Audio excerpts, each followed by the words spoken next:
I'll say this. I need a new sign off. Touch iron, roll dice, keep questing. Oh yeah. Hell yeah, man. Look, I think we're gonna plug it there, man.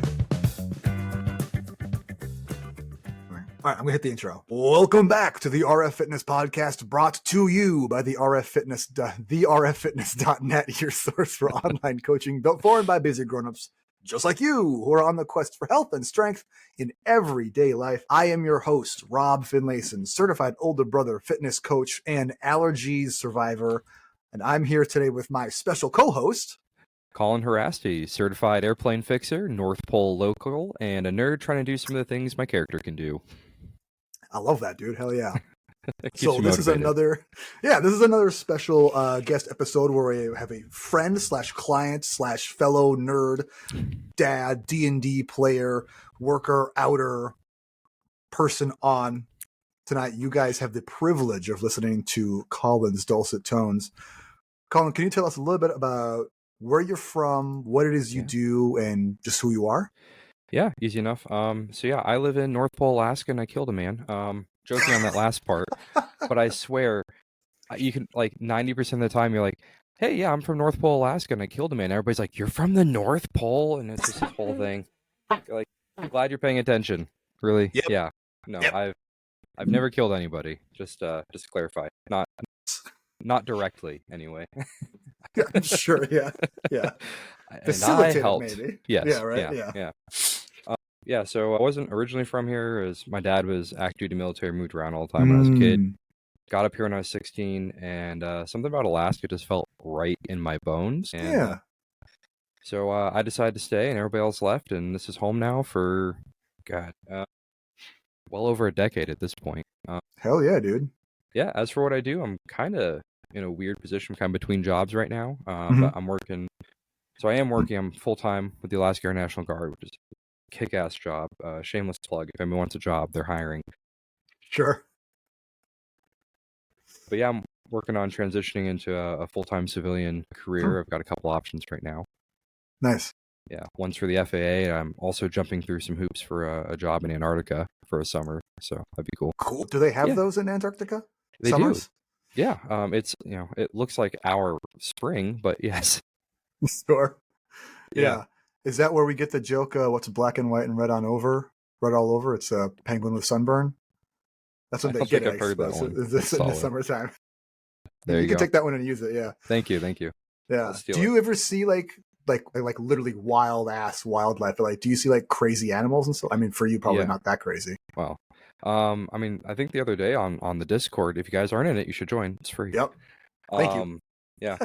One of the workouts you programmed was something moose, and I think for that week I was just kind of like, because I had pictures of all the different animals that were attached to the workouts, and yes, I put a picture of a moose that I took from inside my garage. Like, the moose is right outside my garage door. So when I posted that, like, that's, I mean, I could have ran out there and slapped it if I wanted to, which, don't do that. Probably a bad idea. Yeah. Yeah. Moose killed more people than bears do, quite frankly. Wow. Really? Yeah. They're short-sighted and they're mean. That's same. I get it. So, I mean, okay. So to people who haven't, because I went to school at UMD Duluth, and that doesn't mean anything to anyone unless they've also gone to school at UMD Duluth, because there's a moose skeleton in the library, like rotunda. So I have seen it up close many times. Yeah. Like, can you give us a more accurate picture of just how fucking enormous a moose is in real life? I will try.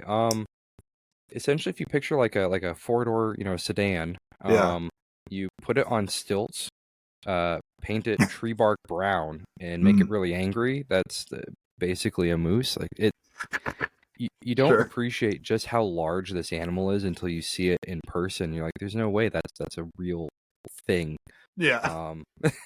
And then you see it when you're like, oh, that's way bigger than it looks in pictures. Yeah. I'm not sure how to better put that in perspective. They are just massive animals. Absolutely. I've seen, it just towers over you. It does. It's insane. Even the babies, you're like, this is the size of a quarter horse. Like, if you picture like a horse, like a regular horse, a year-old moose is the size of like a normal riding horse you might see. That's crazy. That's a good frame of reference, actually. Yeah. They're just massive animals. So I've seen moose, see moose pretty frequently. Sure. I've seen bears a couple times. Actually, as I was leaving work today, somebody hit a marmot. Oh, On yeah, so there's some roadkill there. I've seen some ermine. I've seen lynx. Actually, I almost hit a lynx on my motorcycle 2 summers ago. dang. Yeah, and those are also bigger than you think. Yeah. Yeah. A lynx is different than a bobcat, Very similar. right? There's Yeah. some. I think in some places it's used interchangeably, but here Okay. there's some key differences. And I mean, their paws are the size of my hand. Obviously, I have Yeah, no reference, they're but bigger. they're huge. Audio format, yeah. Yeah. Imagine an average sized person hands. Right, and then put razor blades and fur on the end of it, and Yeah. it's a lynx paw. Yeah, I saw an ermine the other day, which is in the weasel family. God, I got voles all over the place, and man, I've got me and the squirrel in the yard. We have an ongoing grudge. We don't get along very well. You got beef with the squirrels? Yeah, he's fine if he's outside, but when he's in my garage tearing up my insulation, yeah, Oh, we got problems. So, yeah, but what a rude little creature. I know. Yeah, it's fun. So yeah, lots of wildlife. Yeah. I say, I know you kind of were mentioning like some of the wilderness stories. Yeah. Back in February, I think it was, I did a Mhm. 14-mile snowshoe trip. Cool. Yeah, it was overnight. We went up to a cabin and then came back down from the cabin, which I didn't realize like how heavy my pulk was. Pulk, pulk. It's a cargo sled. Right. And I, after the fact, I weighed it, and my weight going out to the cabin was a little over 100 pounds, and I dragged that 6.7 miles. Wow. And yeah, that was fun. Through snow? Yeah, through snow.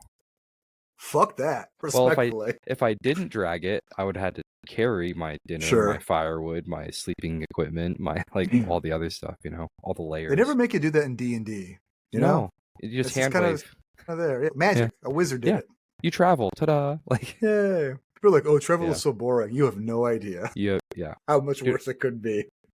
I'm excited though. I got some plans this summer, going out a lot more hikes with the family. The kids getting a little older, be able to keep up a little better. Yeah. And then I got some backpacking trips I'm planning as well. There's one Kasugi Ridge. It's on the north end of Denali Park. And it's a super just brutal uphill. But then you like hike along this ridge for a couple miles, and I plan to overnight at the end of it and then go back down. I'm pretty excited about that. I love backpacking. I got into that a couple years ago, and it's it's a blast. Now, you told me you've taught wilderness survival courses. Yeah. More specifically, like with the Arctic survival side of it, because we do live in the subarctic. A lot of the skills overlap, as it were. Sure. But yeah, I was this last year around March. I was invited out to go through my job to go work with these middle school kids and teach them how to build a hey, if you're emergency camping, what do you do? Like, how do you get through that? Yeah. And so we went out there and we went over firewood selection, site selection, and shelter construction. And we had a classroom session a couple days before. I had a whole PowerPoint. It was very well put together. Cool. Talking about like different shelter options, and we did kind of this hybrid shelter that I like to use. Essentially, make an A-frame with a ridge pole that's so picture an A-frame. And the ridge pole you want to be like, if you stand up and you stretch your hand out above your head on your like tippy toes, you want to be about 6 to 12 inches past the end of your fingertips up top. Oh. And then you put sticks on that for like ribs to kind of support it. Oh, sure. You cover the whole thing with, ideally you have a tarp. If you're packing light, then you've got like a poncho or something that can like make a small tarp. And then you need at least 8 inches of snow. So basically you want to be able to stick a soda can height worth of thickness. Yeah. And that'll provide enough insulation. I've slept outside in that configuration at 40 below outside the shelter. Wow. Yeah, it was about 20, 25 above in the shelter, just with body heat. So it's not comfy, but it's survivable. I was gonna say, which still sounds absolutely miserable, but much better than 40 below zero. Right. Well, and if you have a 0-degree sleeping bag, that's actually pretty comfortable sleeping temperatures. Sure. Yeah. Have you? Because I know you're a bit of a gamer. Have you ever played or heard of a game called The Long Dark? No, actually, I've neither heard of it nor played it. You should check it out. It's one of my favorite games must have been like 2014 or so. It's a very indie Like it's got a lot of updates. I bought it when it was like super duper early access. I think it still technically is. It's one of those never finished indie games.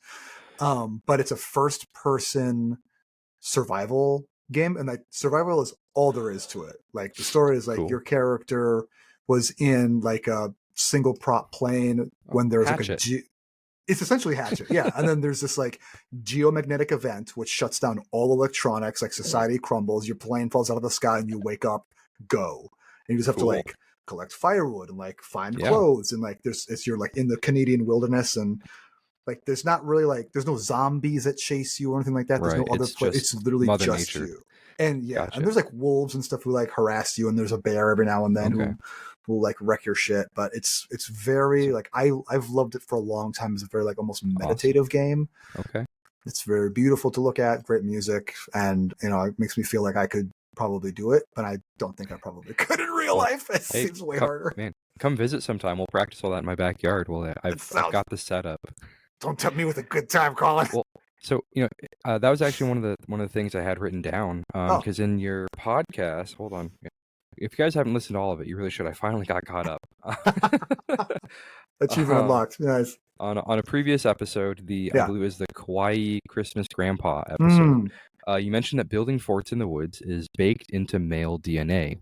And my question for you is, when was the last time you built a fort? Ooh, like in the woods? Or just at all, I guess. Yeah, I mean, we've built like blanket forts every now and then indoors with a kid. Those are fun. Those are fun. That's not, I mean, it's more of like we put a chair out and put a blanket over the chair. It's still fun. It's still fun. And then she doesn't spend any time in it, whatever. Of course. Actually, when Mo and I were still dating and we lived in an apartment together, we used to make blanket forts of like the entire living room and just like, it would just like hole up in there for a week and just like binge Stranger Things and eat Doritos. It was fucking awesome. And then in the years before that, when I was a camp counselor at a summer day camp, we'd build forts like every day in the woods with the kids, and that was awesome. But yeah, I think that was the last time I built a fort. Cool.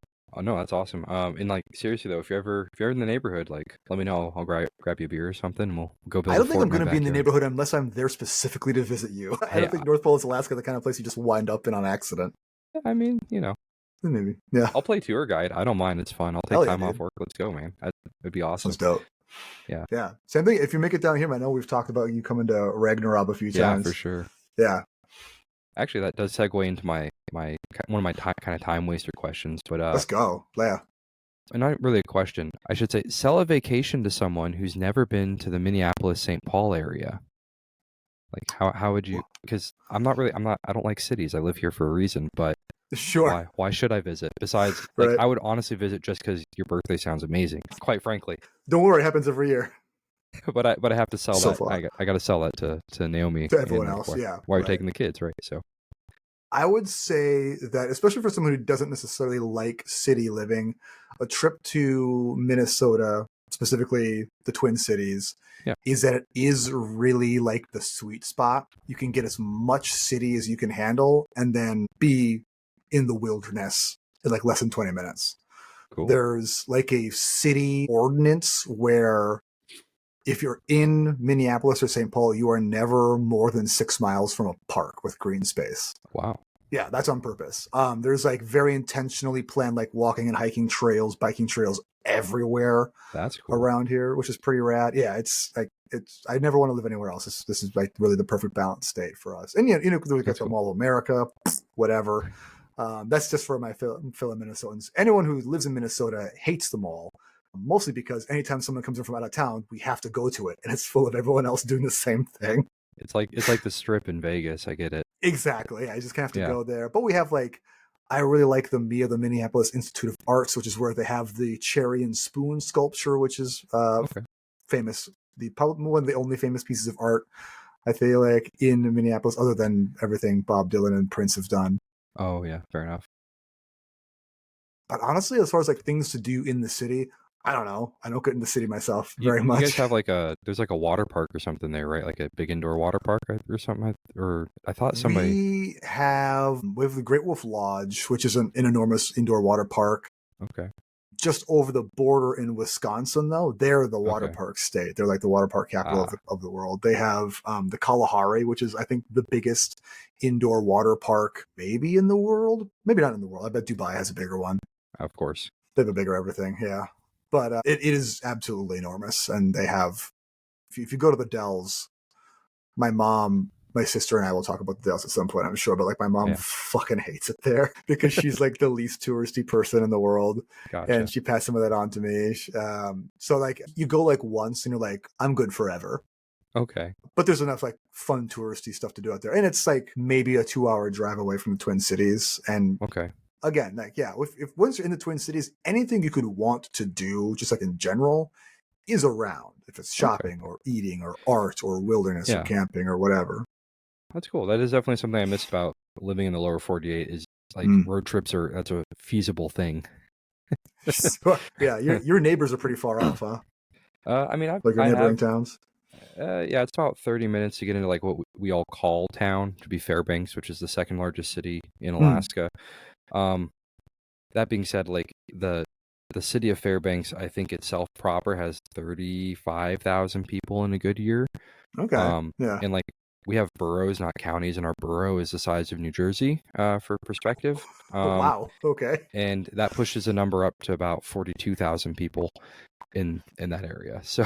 All right. I think St. Louis Park has about that many people. Let me St. Louis Park MN population. 49,697 as of 2023. Dang. Yeah, that's wow. crazy. I mean, we're a larger city. Anyways, I digress. Anyway. That's enough about where we're from. Let's talk about the things we want to talk about. We are going to digress a lot in this podcast. Two guys with ADHD.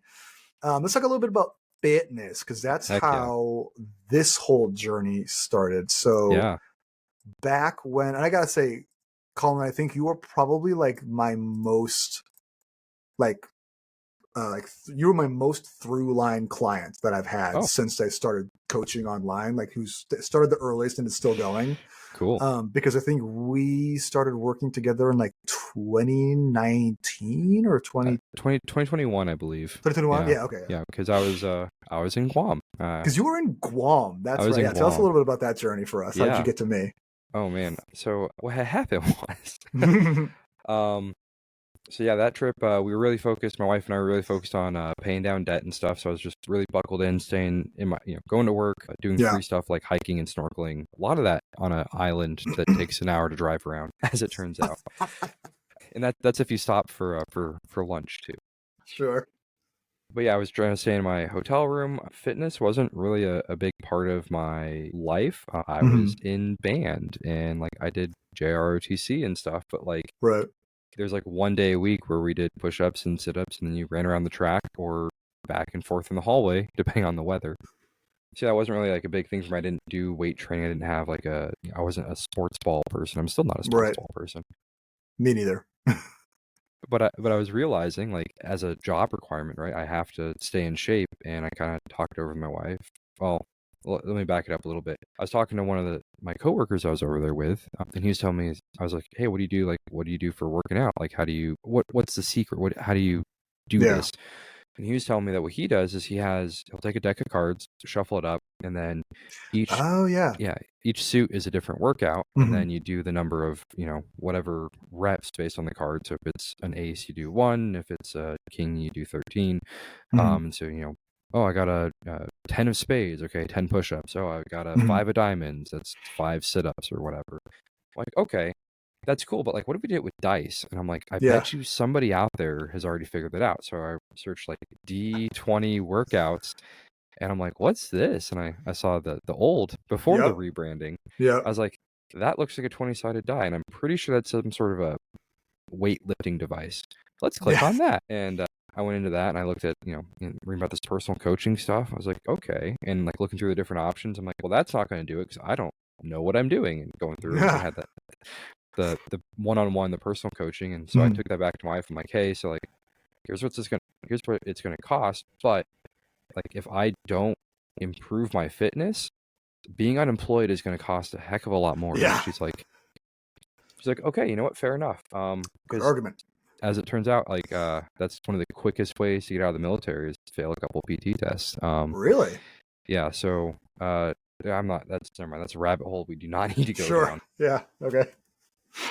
And I think part of that too, kind of moving on to your next bullet point here, what worked and why. Oh. I'm still to this day, I'm still pretty gym shy, despite having Hmm. a relatively, I would say, a high degree of confidence with what the workouts Yeah. that we do. And again, thank you for doing the reviews on the workout videos as we're kind of getting Oh yeah. the pointers. It's amazing what you can do with technology. It really is. Yeah. But the hotel had a really small gym, like really small, and I kind of walked past it one time, and there's like 3 people in there, and it feels packed. I'm like, nope. Right. Yeah. No, thank you. So we started out with me doing workouts in my hotel room, which I had to push the bed over and kind of rearrange some of the furniture, but we made the room, and yeah, you met me with where I was at, and we built it up, and I got home, and I'm like, hey, like let's go buy a kettlebell. I started doing that, and it was super cool seeing how he moved from like the calisthenics to I was like, oh, this is why he had me doing body weight good mornings, and I moved it to a kettlebell deadlift. I'm like, it's the same thing. What? Yeah. Wow. And I was like, oh, this is familiar, right? I'm like, this guy knows what he's doing. This is crazy. Yes, exactly. Wow. I mean, that's the thing. Like, it is such it's such a gamble. Right? Yeah. Especially going online to engage a coach you do not know. Like, we had never met or spoken before you like reached out to me. Like, I had the website and I had some social media presence, but like that's about it. Yeah. And there's so many other coaches out there with the same stuff, and they're like not worth their salt. It can be such a gamble. You Mr. Miyagi'd me. You waxed on, waxed off me. It's like, what does this have to do? And then body weight good morning turns into a kettlebell deadlift, and I was like, oh, like wax. Whoa. Let the record show I waxed you off. Yeah. That's only something I do for very special clients. That's I've been, keep in mind, I've been the longest, running consistent client. As we have established, yes. I just thought that was super cool how that all flowed together. Yeah. Yeah, and from there I was like, hey, like how do I want to do this, but I don't want to do it where people can perceive me. So how do we do it? And yeah, he put together an Amazon wish list for me because not a ton of places to get kettlebells in North Pole, Alaska. Surprise. It's kind of right. Surprise. Yeah. I imagine it's hard to get most kind of niche things that far up. Yeah, you can get general stuff. There's some really niche things that you can get that you're probably not going to find anywhere else because it's our niche. Sure, it's Alaska niche. Yeah, right. Amazon probably regretted their Prime membership for about a month there. It's just an exorbitant price. Yeah. Literally just shipping weight for free. I feel so bad every time I order something from them. It's like, ooh, 70-pound kettlebell, hell yeah! And the poor, like it comes in a box with no handle on it. Like I don't know why they do that. It's just mean to the guy who has to fucking schlep it to the front door. I feel bad for the delivery driver. I do not feel bad for costing Amazon money. Absolutely not. No. It's an important distinction. Yeah, if you have a Prime membership, everyone order a heavy kettlebell and make Bezos pay you to get that fitness implement in your home. Yes, absolutely worth it. And I mean, some of the stuff we used, I'm still using, and some of the stuff it didn't really work out. But I had to try it. I'm like, okay, so yeah, that's cool. We experimented. This works, this doesn't work, and just kind of adjusted. And it's been just super cool. And I like having the confidence that has brought that with me, and or that has brought. And one of the things too is for a while there, because my fitness is a job requirement, and my employer recognizes that, and so they give us 90 minutes a day to do like gym time, which is pretty cool. And for a while there, I was grabbing some of my coworkers from across the hall. I'm like, hey, I'm going to the gym. You guys want to come with? And if they had the availability, they did, and they followed along on the workouts. I was like, I can't give you pointers. Here's a YouTube video, but like, here's what I'm doing. Like, sure, we'll do that. And like all of them saw an improvement, like myself included, obviously, but they all saw improvements in their PT test scores as well, which I thought was pretty cool. Hell yeah, dude! It works, yeah. Yeah. So that was sweet. And it was nice having kind of that positive peer pressure on my little group. Yeah. I think we talked about that a little bit before too. You called yourself like the Avengers or something, right? Yeah, like some Gym Avengers. It was some terrible pun. It was awesome. Sure, yeah. It was great. It was awesome. It was a good time. Yeah. Yeah. As for what's happening now, dude, I feel pretty good about that last workout. I was excited to lift some heavy weights, sling some iron, man. I felt hell yeah, dude. Sword and board. Yeah, sword and board. Hell yeah. as far as the future, like I kind of want to keep on doing what we're doing. It's working. If it ain't broke, don't fix it. Exactly right, man. Exactly right. And like part of me is like, well, do I need to keep doing like this whole Coach Rob thing? Like, I could probably cobble something together. It's been 4 years now. Yeah, yeah. But I Gosh. genuinely feel that like having the interaction and like the kind of the one-on-one or and like that is value added for me. And I think having Mhm. the group on the Discord and having that, again, that positive peer pressure we've talked about, and it's also way easier to lose that momentum, right? When you're, for me anyway, if I don't feel like I'm accountable with somebody else. Oh yeah. Yeah, So if you're beholden to no one but yourself, it's so easy to be like, well, I don't yeah, want to, and like no one else cares if I yeah, do it or not. Exactly. exactly. Yeah. So yeah, I'm loving it, man. I'm feeling really good getting back into this and just yeah, Oh yeah, dude. swinging iron. Swinging Iron Man. Yeah, and I gotta say, like, I can appreciate, like, you've brought it up a few times. It's like the confidence building, like the Yeah, change in your, like, I mean, obviously there's been like a change in your confidence, like in the gym. Like from a coaching side, I have observed that in your sweet. ability to just pick things up and go. And you've always been, because we've worked together for 4 years now, Right. you in particular, you've always been particularly willing to just like jump in and try, which I can really appreciate, which has made Thanks. coaching you very easy and enjoyable Oh, on my part. Because sometimes like I like really like crush my brain, like what is like the right line to push for someone. Like I see. there's generally in coaching, I might have talked about this before, there's generally two kinds of clients, a push client and a pull client. Okay. One, you have to, so there's some people you need to push to do a little bit more, and there's some people you need to pull back so they don't overdo it themselves. And I think with you, there's like a really good balance of both of those. Like I can push, it's like, here's a new thing to try out. And, Right. you're very, like, I don't know if like data minded is the way I would put it, but you're very cognizant of like doing things the most efficient possible way. I try. Which is great. I think you have an engineer's mind, right? Okay. Like, I how don't. does it work?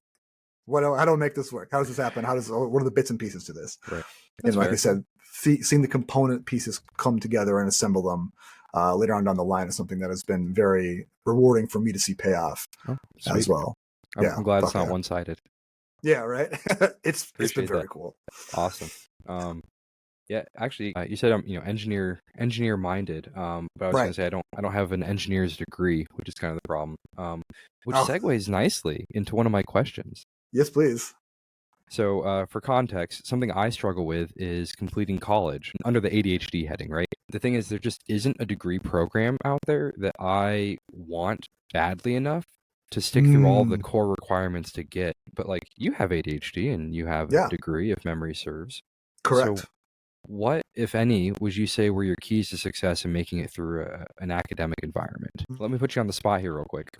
Yeah, for sure. Let me preface any answer I give with the experience I had in college was one, atypical, and two, almost universally negative for me. I Okay. hated college so much. I was not built for, I think a big part of it is because I have ADHD. Sitting in a room listening to someone else talk for like 90 minutes at a time is not what my brain is built for. Okay. I was fortunate to get into a program, anthropology and philosophy, that really did light up my brain and my imagination. And I was Yeah. very curious and super passionate about the stuff. And like the departments that I was in were not necessarily the best for what I wanted to do with that degree. If I'd been smart, I would have studied really hard in high school and gotten better grades so I could get into other schools other than Okay. the singular university I applied to after graduation and said, if they get me, great. If they don't, then fuck this.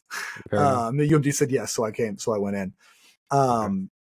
But it was, I think the part of it is like anyone with ADHD will tell you, it was interesting to me, so I was able to stick with it. Yeah. Yeah. I would say, and like I thought it was interesting. Like I hated it. It was a terrible experience, but like you still managed to do it anyway. And like I know like personally that's something I have. I'm like, I don't like this. I'm not good at it. I'm not going to Yeah. do it. Like, and Right. that's For me, it was like a frustrating. big thing of, okay, so again, I do have to say, if we're gonna go like full like mask off, my mental health was never worse than when I was in Mm, college. It was a truly very dark, bad place for me for like 5 years. So I did a 4-year degree in five. I'd like to say I was very thorough, yeah. There you go. but I wasn't. I just failed classes a bunch, so I had to retake things. I get it. I actually have a story about that, which is actually funny, kind of. Okay. But yeah, like is by the time I was like 3 years in, it's like, okay, I know there's not a lot of jobs for me out there. I know I'm going to have debt for the rest of my life. And I'm just, as a person, very like stubborn, Okay. almost like to the point of defiant. Yes, Like I, relatable. yes, exactly. Yeah. I think that's another ADHD thing probably and Yeah. as I was so, maybe it's a sunk cost fallacy. I don't know. But like at that point in the program, I remember thinking, like, if I drop out, I'm going to have no job, bunch of debt, and no degree to show for it. But if I stick this out for another couple of years, I'll have no job, a bunch of debt, and a degree to say at least I finished it. That makes sense. Yeah. And it's like it's worse than God, this is still back in the day when I still really liked Kanye West and his music. Okay. And he has I forget exactly what song it is, but there's a lyric where he says that giving up is harder than dying. And I was like, and that's like put a sliver in my brain, and that was like what Okay. got me through I think the last 2 or 3 years of college. Is like giving up is harder than dying. I would much rather hate my life for the next 2 or 3 years and Yeah. finish this than say I'm a quitter for the rest of my life, Yeah. for better Makes or sense. for worse. No, I get that. Yeah, Definitely, like it's interesting to me, just kind of like self-reflecting that like yeah, I don't really like being told what to do, and yeah, my entire profession is based around people telling me what to do. yeah, man. Whoops. But for whatever reason, like that like switch in my brain somewhere, it's like if you have proper authority, right, to do it, Mm-hmm. like if you're vested with that and Yeah, you're competent and I understand kind of like point 2B and I understand the logic driving it, then like okay, yeah. yeah, I'll do the thing. But if one of those, 3 points, I guess, breaks down, it's like, nah, fuck you. I'm not doing that. Yeah, yeah. Or conversely, if people are like, dude, you can't do that, I'm like, hold my beer. Watch me. Right. Yeah. You think I can't do that? I'm going to do that now. Like, The story I always tell is I remember when I was a little kid, my parents would tell me to clean my room all the time, like you do with any little kid. yeah. And I remember one day going into my room and my mom was in there cleaning it. And I Yeah. was like, what are you doing? And she Yeah. says, oh, I'm cleaning your room for you because you can't. And I was like, what? She's like, yeah, I thought you were like a big kid who could clean your own room, but I can see that you're not a big kid, so I have to clean the room for you because you can't do it. And I was like, oh, yeah? Dog. Watch me, mom. Yeah. Fucking, she got me, dude. My my number, dude. Yeah. So I Good don't know if job, my mom mom. remembers that. Yeah, but it's burned into my brain. Like Heck yeah. decades later, I was like, wait, Not me taking notes for she got me. when we're done. 100%, dude. Yeah, I gotta use that in my kid for sure. Cause she's the exact same way. Yeah. Oh yeah, my son, same thing, dude. I'm like, dude, I know you can do this, but Yeah. that's a It's tough being a parent with a kid who has ADHD when you also have ADHD. yeah, It's yes like, it is. I was talking with, because like in another episode with Rachel, I was like, it Yeah, feels like I can see the future, right, but you can't, you're not going to listen to me, because if I right. told someone else's kid who has ADHD, this is what your life is going to be like, they'd Yeah, listen to you because you're right. not their parent. I know. It's just like, It's just the universal struggle. and then they go places and they're like, oh yeah, they were great. They were super helpful. I'm like, ooh, This kid? Yeah. right. Like, wait a minute. So I mean, it's reassuring because it means something is sticking, but like, Yeah. dog, Dog. We could see that at home a bit more. That'd be pretty cool too. right? Like, that would be really cool if you could just a little more consistency. But Right? Yeah. kids, man, they're So great. how did you find your way into, because you fix airplanes, I do, yeah. right? Yeah. So that's not a job that I think I would be able to do. Like I don't think my brain works in a way that that's everything you could do. Like how did you find your way into that? Yeah. So I grew up around general aviation. My Hmm. dad, like growing up, he was a private pilot. Actually, funny story. He went backwards. He went from the Air Force to the Army, which it's like unicorn shit. You just don't see it that often. Okay. And the short version of that is he was a firefighter for the Air Force, and the Army's like, "Hey, dude, you want to come fly airplanes?" He's like, "Yeah, but I don't have a degree." And they're like, you don't need a degree." He's like, Yeah. "Son of a bitch, I'm in." Um, And so he literally took off going that route. And like when he was a kid, he was super into airplanes and stuff. So growing up, I was around like Cessnas and things like that. We'd go on cross country trips. Sure. I can tell you that I have experienced no wake up more terrifying than a sudden lack of gravity. Oh. Yeah, I dozed off in the back seat on a cross country trip. You know, sun's coming through the back window, and him and the instructor pilot were like, "You know, it'd be really fun right now is if we just took gravity away." Oh my god. Yeah, so like that moment, like right when you're like going over the top of the roller coaster, you like kind of come up. Yeah, it was like that, but for 10 seconds, and I was passed out drooling on myself. Into all of a sudden, like, oh my gosh. But yeah, I was always an airplane nerd, man. Like to this day, you know, I can look at World War II aircraft. I'm like, oh, that's a P-51, that's a P-38, that's a P-47, right?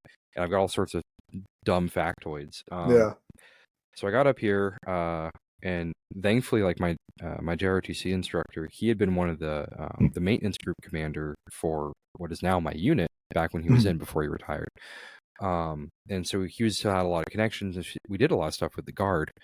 And I remember talking to a recruiter like after he gave a presentation one day, and he's kind of telling me about the Guard. I'm like, hold on, you're gonna pay me to crawl around on airplanes? He's like, yeah, and I don't have to move every couple of years. He's like, nope, not unless you want to. He's like, where do I sign? Sick. Yeah. Right, let's go. Yeah, so that's kind of how I got into it, and I did not have any kind of technical skills. As much as I appreciate my dad getting me into like aviation, general or otherwise. Yeah. I was like, hey, how do you change the oil in a car?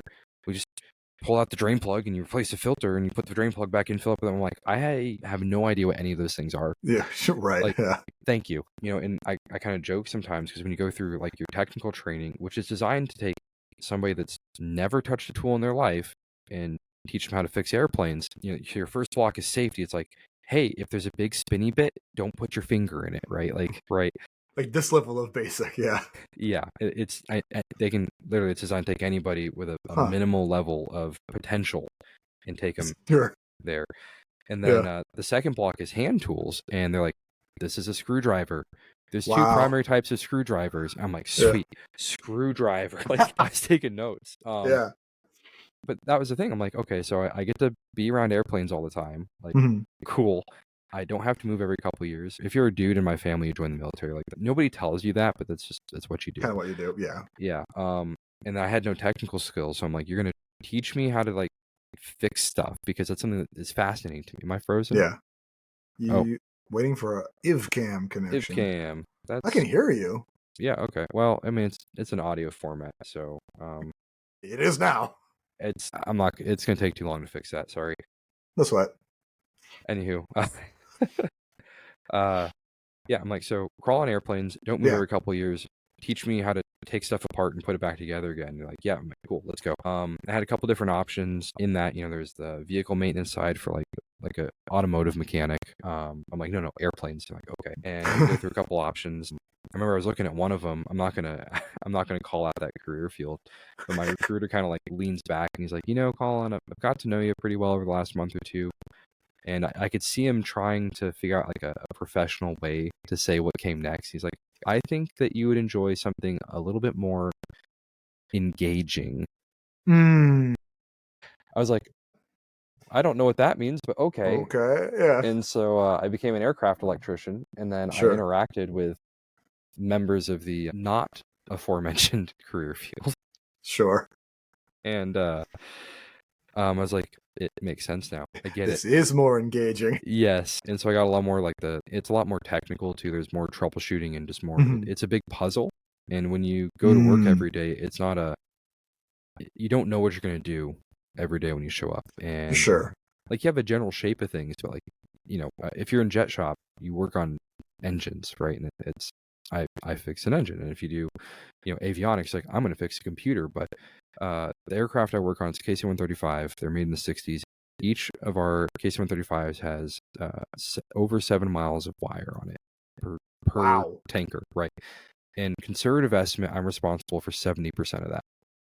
Wow. Right. And all the systems they go to, I have to work with. So I got to work alongside like the fuel system people. I get to work with the jet shop people. I get to work with the avionics people. And while I'm doing that, like once I knew how to do my job, I could start being like, well, what's wrong? Like, what are you seeing? Why am I here? How does that play nicely with everything else, kind of a thing? And then I could learn about all the other systems, and it kind of kept that novelty engagement for me. Sure. Yeah.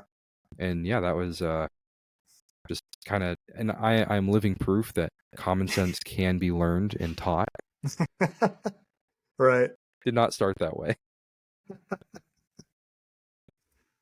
That's right. That's a cool journey, man. Yeah, I'm glad. Thanks, I'm glad. Yeah, I feel like that is really. I don't know. It feels trite to say. So inspiring to have ADHD and get into this technical field, but like it is. It's like not what you'd expect. Yeah. Right. No, Yeah. For some. It's been great. Good. Honestly, yeah. It's just. I'm glad. Yeah. Yeah, and I've got to see the world, which was also super cool. With the Guam, yeah. I know where else interesting you've been to. Oh, gosh, yeah. Without removing clothes, I can't show you all the tattoos, but I've got. I figured they last longer than a T-shirt, so I've been to Guam 3 times now. I've been to London for work. Cool. Once. I've done Tokyo, and then I've gone to Edinburgh, in Scotland, Dublin, Ireland. I've got tattoos from those 2. I've been to Amsterdam. I've been to Vegas. I've been to Qatar twice, which is it's a big beach. They just forgot to install the water.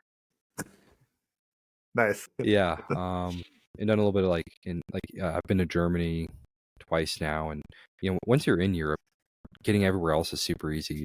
Sure. Yeah. So I've got to go to a bunch of different countries. I think I'm at 13 or 14 countries now, depending on if you consider Northern Ireland a separate country from Ireland proper, which they do. They definitely consider that. They do. Yeah. Yeah. Oh man, that's another funny story for another time, I think. Yeah. But yeah, so that's travel's been awesome. Get technical skills. I got some of the.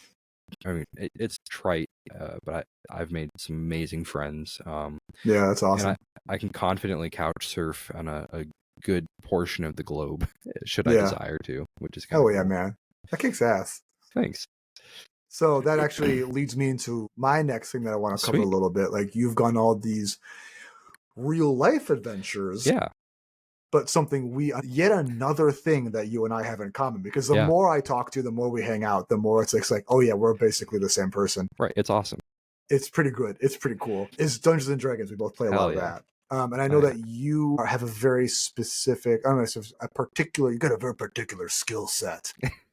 Known over a number of years for DMing, and that's something we have talked a lot about together. Yeah. So tell me a little bit about your experience with the ultimate nerd hobby. Oh boy.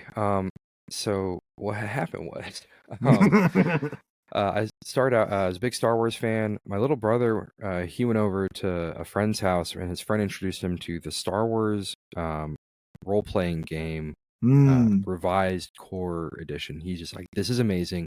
We have to try it. We pooled our money. We got the core rulebook, read through it, had no fucking clue what we were doing, but tried it anyway.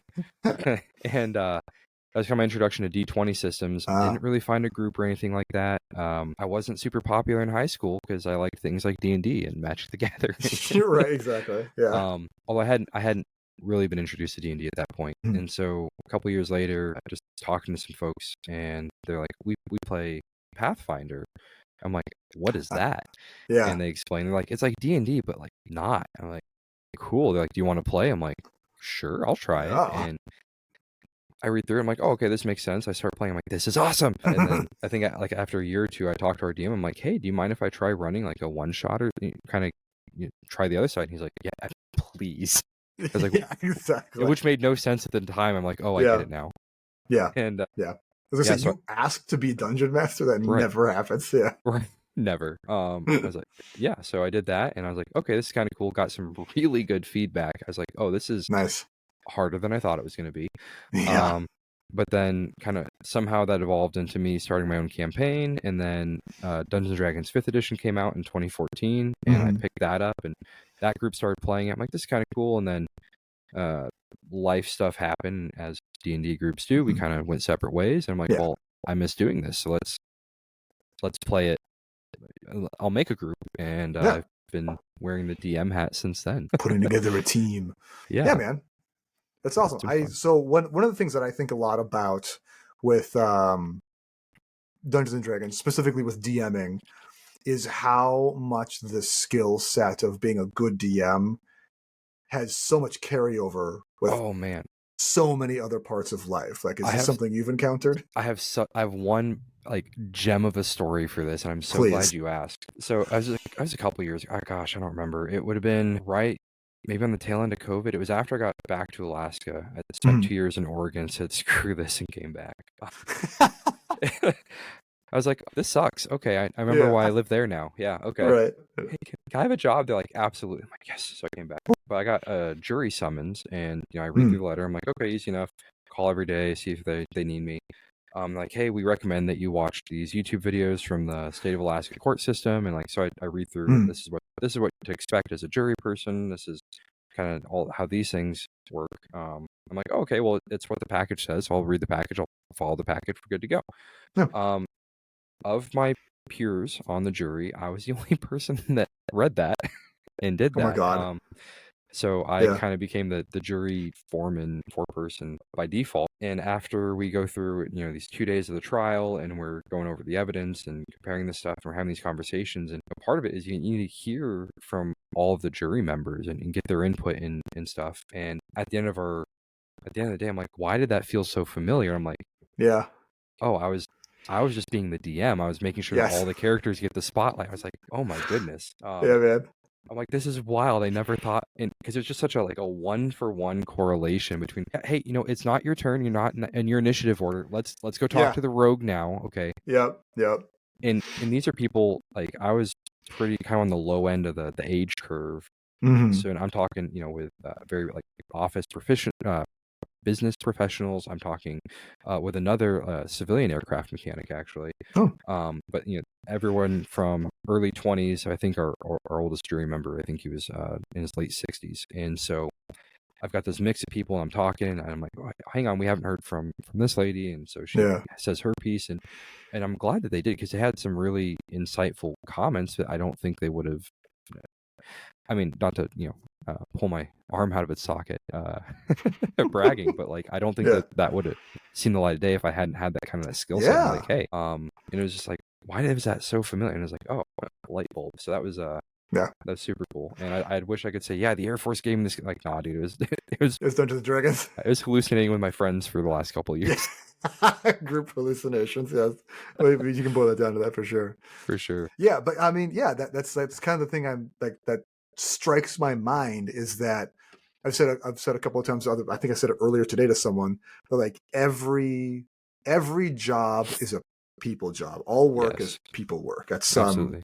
some base level, and like that's hyper true of being a dungeon master. Oh my Like you gosh. can not actually know you don't need to know any of the rules of Dungeons and Dragons to run a game. It helps a lot, It but does. like technically you have the book in front of you. You can look up Right. anything, but you have to know how to deal with a table full of people who all want different things, Yes. but who say they want the same things. Yeah. So my current campaign, my current group has miraculously been running since 2019. Nice. Caveat being that trying to get a bunch of adults in Alaska in the summer to like hang out indoors in the Yeah. summer is basically impossible. Right. So right around May, we generally kind of peter off and stop the meetings, and then right around Halloween is like when we kind of pick back Yeah. up. So that's a caveat. We have seasons, so I'm finishing up I season 5. I love that, by the way. Like you brought that up like earlier this year. I want to say it was Oh, the did first I? time you actually like brought that up to me, and I was like, "That's such a good fucking idea." It's something like Dungeons and Dragons seasons because we just started a campaign. My group, Yeah. who's also been running miraculously since 2020. Like we started Hey. playing online in the big parallelogram of 2020, and we've been playing ever since. But yeah, and it's like it's weird to like start playing and like the light is out because normally when we're playing it Right. gets dark at like 4:30 p.m. Yeah, absolutely. Very relatable. Yeah, But yeah, I'm sure for you guys for sure. so at my table though, kind of for my core group, I've got a married couple and their Mhm. older kid, and Oh, cool. yeah, the wife in this pair, she's been one of my coworkers. Mhm. God, she saw me grow up from being just a bobbleheaded dork of a kid to now hosting D&D at her house. Somehow, I lucked out on that. She's an amazing hostess. She's like, hey, and I have to like tell her ahead of time like what the theme is going to be, so she'll like prepare food accordingly. Oh my god, that's incredible. Yeah, Yeah. it's and God, she's a damn good cook. But it's also like their daughter too. And like when we started playing, I think her daughter was like 16 maybe. And I was like, hey dude, like she's welcome to play, but like I don't generally run with themes that I think most parents would be okay having. Right. And at We're doing war crimes every Thursday night. Like, do you want your kid here for that? Yeah. Yeah, and I think her first session, that player's first session, they established what is now canon in all of my worlds, and it's I think I mentioned this in the Discord the other day. Oh, yeah. It's the Morningwood Inn. I was like, oh, okay, got it, check. That's where we're at. Yeah. But handling the interpersonal dynamics between the players versus and how that carries over to their characters is challenging sometimes. Yes. Because that my friend, like, she has a very big personality, and this is the way things should be done, and you're not doing that, and like, you're my kid, why aren't you listening to me? It's like, hey, hang on. That's her character. Like, we don't get to make decisions for her character. Like, I appreciate your input. Let's hang on. What do you want to do? Yeah, kind of we're in character right now. Right now, you're not mom. You're not. Yeah, right. You're this badass slayer of werewolves. Awesome. Cool. Let's let our artificer talk for a minute. Kind of a thing. And I've definitely learned a lot from that kind of handling. I've seen it come up a couple other times. I don't have such a great discrete example of that, but I've definitely noticed, like, hey, I'm just doing that thing, So, yeah, it's been fun. Yeah, it's been awesome. I think probably the biggest carryover skill I would say from dungeon mastering to other things is listening and like knowing how and when and like how to get other people to listen to other people. Yeah. Because it's such a huge thing, especially like any kind of group project or group setting, whatever. Yeah, if you have to lead it, like you have to be making sure everyone gets their voice heard. Yes, absolutely. Yeah, I'm glad you brought that up. It's a great example of it's not just play. You know what I mean? Yeah. I mean, the play portion of it, I think, is what makes it so attractive and absolutely. so, I would say, important to like a social group. I have this whole series about how Dungeons and Dragons and fitness is it's philosophically the same thing. I did like a whole YouTube thing. I'll probably do a podcast episode about it. Please. Yeah, like how like it's essentially an exercise for your body versus an exercise for your mind and your social ability. And that's just so huge. Like it is. Yeah. Do you have ever get to play? Usually when you're running it, actually. Yeah, I suppose that's true. Funny you should ask. Playing our games, yeah. I think we got a game on Friday night too, so I'm looking forward to it, which is a nice break. It's I have noticed it's difficult for me though, since again I'm not trying to tear my arm out of its socket, but like I have a near encyclopedic knowledge of the D&D 5th edition rules 2014, and so when you're like, we're gonna do it this way, I'm just like, that's not how it's written. It's not rules written. Yeah. I was like, okay, hang on. And the other thing I kind of struggle with as a player too is like, as a DM, it's all the switches are on. I'm doing all the things, and so like 100% RAM. And so as a player, I'm just like, there's a lot of downtime. Is it my turn? Yeah. Like, and I've figured out ways to kind of manage that a little bit. But that wasn't something I anticipated. Having DM'd for so long, going back, right. You're like, oh, I can't wait to have less to do as a player. I don't have to use so much of my brain all the time thinking this. And you get there and you're like, I am falling asleep. Yeah, for sure. In no way is that an indictment on you or anything like that. Like, no, it's just my personal, like, that's not your job. It's not your job right now. Like, let him do his job. So let me ask you, like, what is if you could like describe your DM style when you lead the game? So this has also been developed over a decade. I feel old now. Because when I first started out, I played things more fast and loose with the rules, and things very quickly snowballed to the point of not just absurdity, but like insanity with my players, and like loopholes. And I just ridiculous. Like, well, you allowed it this one time. I'm like, okay, but like not this time. And then there's this argument, and it's like managing the people and stuff. I'm like, okay, here's the deal, guys. Here's what the rules say. We're going to follow the rules. And then when I have to make an exception to that, it's like, I think 3 sessions ago, my players, they had a prisoner. They were interrogating her, and this NPC has a lot of hit points, but story wise, one of my players, they wanted to perform a coup de grace. There's not a coup de grace mechanic in 5e. And so I could have been like, okay, well, you have to attempt to stab her with your dagger, roll to hit. Right. Or I could be like, okay, so coming out of our immersion a little bit, this is the exception. not the rule. This makes sense in this circumstance, but like, don't get used to it. So managing expectations. Yes. And I have found that like on the front end, if I'm like, hey, this isn't how this normally goes, but we're gonna do it this time, and here's why. People are like, oh, okay, that makes sense. But if I'm like, yeah, that's fine, do it, and then they try to do it again, they're like, well, how come you? And so I have found sticking to the rules and being very clear about when I'm making exceptions and why has benefited me as a DM. But I guess I'd describe it as sticking to the rules, and then other than that, just like pulling shit out of my ass as we go, because you can't you cannot write in all the things that your players might want to do. So just trying to, I keep like a general shape of things. I have like some key points I want to hit, and we might get there on the highway, and we might get there, after 30 days of wandering or something like that. So but we'll get there. We'll get there. Yeah. We'll get there. Yeah. That sounds to me a lot like parenting. Oh God, yeah. Like, this is some things I'm gonna go, here's an exception to the rule. I'm gonna tell you right now it's an exception. Yeah. Here's why. Yeah, don't get used to it. Don't get used to it. Don't think this is gonna be the thing from now on. Yeah. Yeah, for sure. For sure, man. Also that you can't write the rules because they're gonna change them on you all the time. Oh my goodness. So how would you describe your DMing style? I think that's a good question. I think that anyway, I'm sorry. Yeah, how would you describe it? Well, I think I have the benefit of describing my DM style on this podcast, mostly to people who have probably already played Dungeons and Dragons with me. Fair enough. I mean, certainly at least you, many of my friends, other questies who are on here. But yeah, I would describe my style as very like fun forward. Like to me, that's the most important thing, is that everyone is having fun. All my players are having fun, myself included. Absolutely. That generally means rule of cool is going to be like, it's high on my list of things to pay attention to, but it's not the baseline rule. Obviously there are baseline rules. Like I was on another podcast years ago where I ran an entire campaign of one shots for people based on their NFL draft picks for their fantasy football teams. It was a whole thing. As a dungeon master, I consider that campaign my magnum opus, though. It was so much work. But there was one guy, my buddy Matt, who would constantly try and like fudge the rules and like make arguments for like dumb rulings, and he said like every time I'd say no, he'd be like, but sometimes it happens and sometimes it's cool. You never let it be cool. I was like, well, it's the only reason it's cool sometimes is because most of the time it's not. Like it has to not work more times than it does in order for it to be interesting. For sure.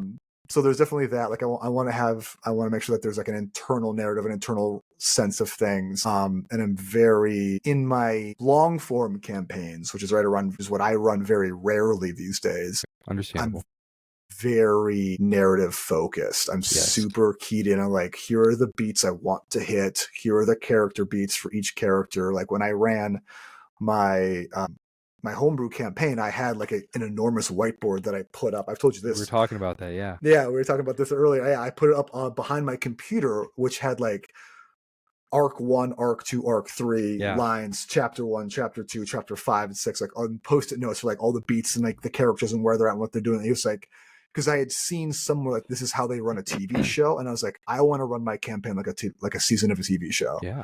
And it worked really well, so I'm definitely going to do that forever. Yeah. But I'm definitely stealing that.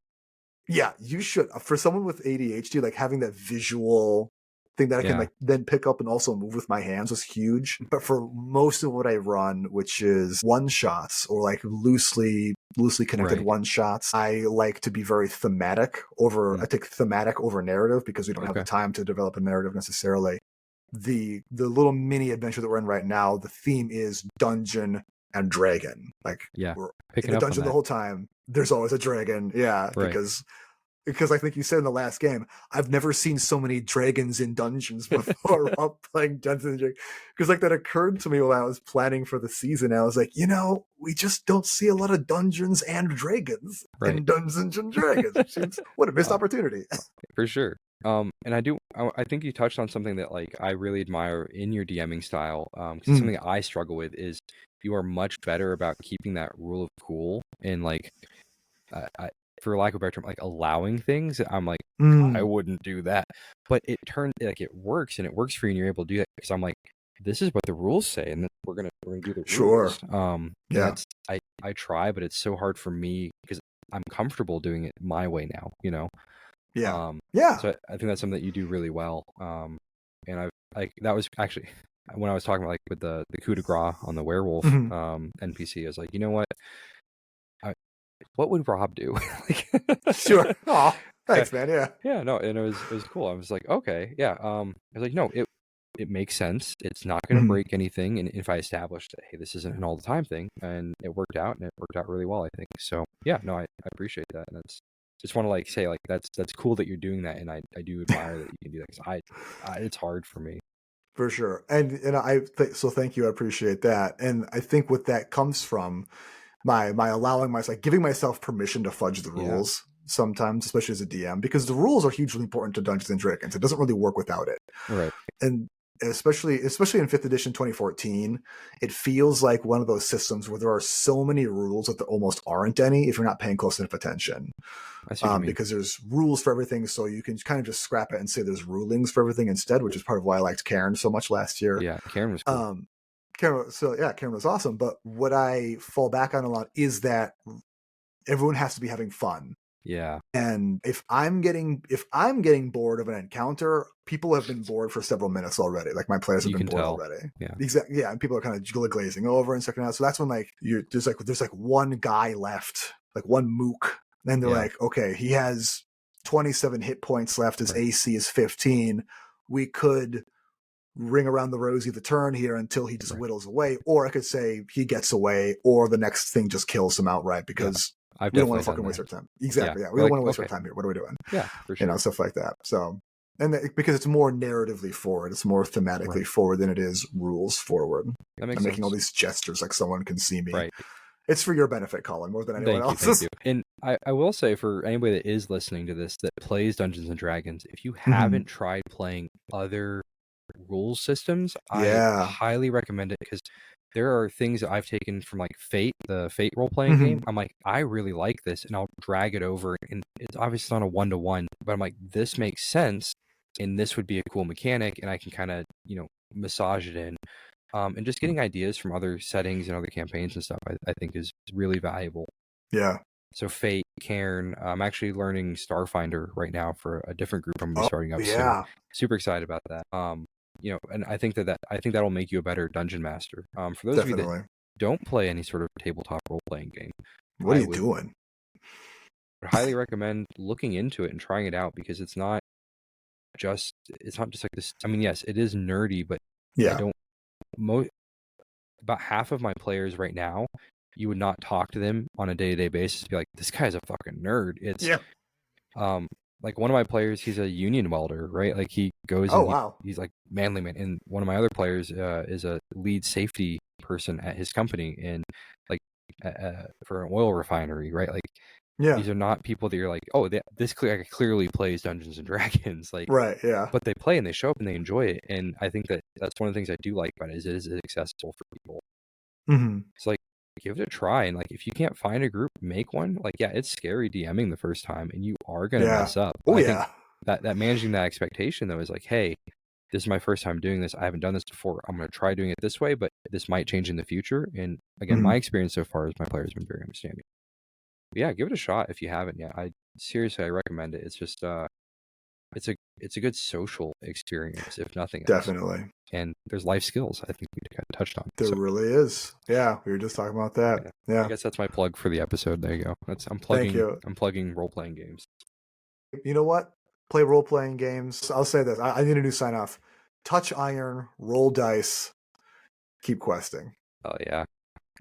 Oh yeah, man. I think we're gonna plug it there, man. Sweet. Perfect. All right, outro. Have fun.